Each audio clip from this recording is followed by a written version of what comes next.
అప్పుడే వీబీఎస్లో focus on what we can think అనే విషయంపై వాక్యం విని రాజా ఇంటికి వస్తాడు.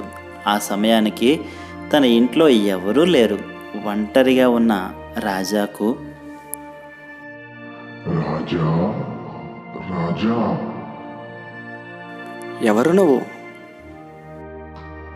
నేను నీ అంతరాత్మను.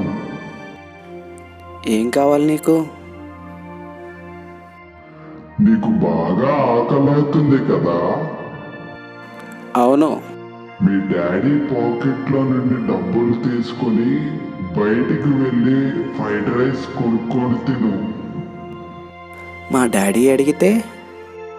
తినలేదని చెప్పు. ఏవి సత్యమైనవో, ఏవి మాన్యమైనవో, ఏవి న్యాయమైనవో, ఏవి పవిత్రమైనవో, ఏవి రమ్యమైనవో, ఏవి ఖ్యాతి గలవో వాటి మీద ధ్యానం ఉంచుకొనుడి.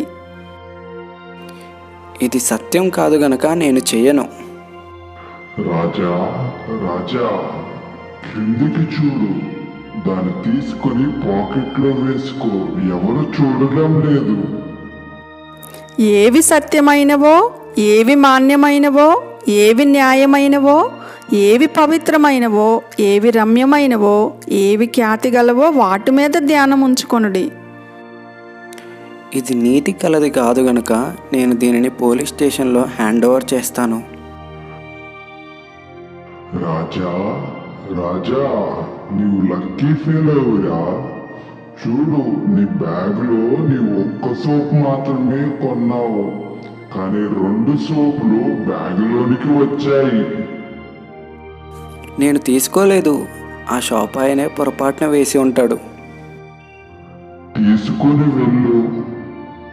ఏమీ కాదులే, నీ తప్పేమీ లేదుగా.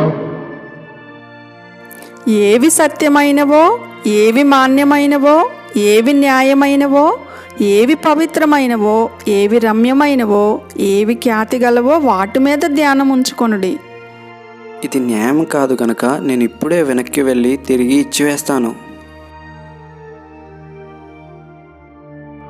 రాజా రాజా కిటికీ దగ్గరికి వెళ్ళు. దాని గుండా చూడు, నీకు ఒక రమ్యమైన దృశ్యం కనబడుతుంది. చూడు రాజా. ఏవి సత్యమైనవో, ఏవి మాన్యమైనవో, ఏవి న్యాయమైనవో, ఏవి పవిత్రమైనవో, ఏవి రమ్యమైనవో, ఏవి ఖ్యాతి గలవో వాటి మీద ధ్యానం ఉంచుకొనుడి. నో, ఇది పవిత్రమైనది కాదు గనుక నేను చూడను. రాజా రాజా మీ ఫ్రెండ్ సోను నిన్ను బాగా అవమానపరిచినందుకు బాధపడుతున్నావా? లే, వెళ్ళు, వాడిపై పగ తీర్చుకో. నీవంటే ఏంటో వాడికి తెలియజేయి. వెళ్తా. ఇప్పుడే వాడి సంగతి చూస్తా. ఏవి సత్యమైనవో, ఏవి మాన్యమైనవో, ఏవి న్యాయమైనవో, ఏవి పవిత్రమైనవో, ఏవి రమ్యమైనవో, ఏవి ఖ్యాతి గలవో వాటి మీద ధ్యానం ఉంచుకొనుడి. ఇది ప్రేమ గలది కాదు గనక నేను చెయ్యను. నా నుండి దూరంగా పో. రాజా రాజా నువ్వు మళ్ళీ వచ్చావా? నీవు ఒంటరిగా ఉన్నావు. ఇంట్లో ఎవరూ లేరు. నిన్ను ఎవరూ చూడడం లేదు. ఆ ఫోన్ తీసుకో. అందులో మంచి మంచి గేమ్స్ ఉన్నాయి. వాటిని ఆడు, డబ్బులు సంపాదించు. కమాన్ రాజా, రా. ఏవి సత్యమైనవో, ఏవి మాన్యమైనవో, ఏవి న్యాయమైనవో, ఏవి పవిత్రమైనవో, ఏవి రమ్యమైనవో, ఏవి ఖ్యాతి గలవో వాటి మీద ధ్యానం ఉంచుకొనుడి. ఇది ఖ్యాతి గలది కాదు గనక నేను చెయ్యను. నో, నువ్వు పో. ఇంకెప్పుడు నన్ను శోధించకు.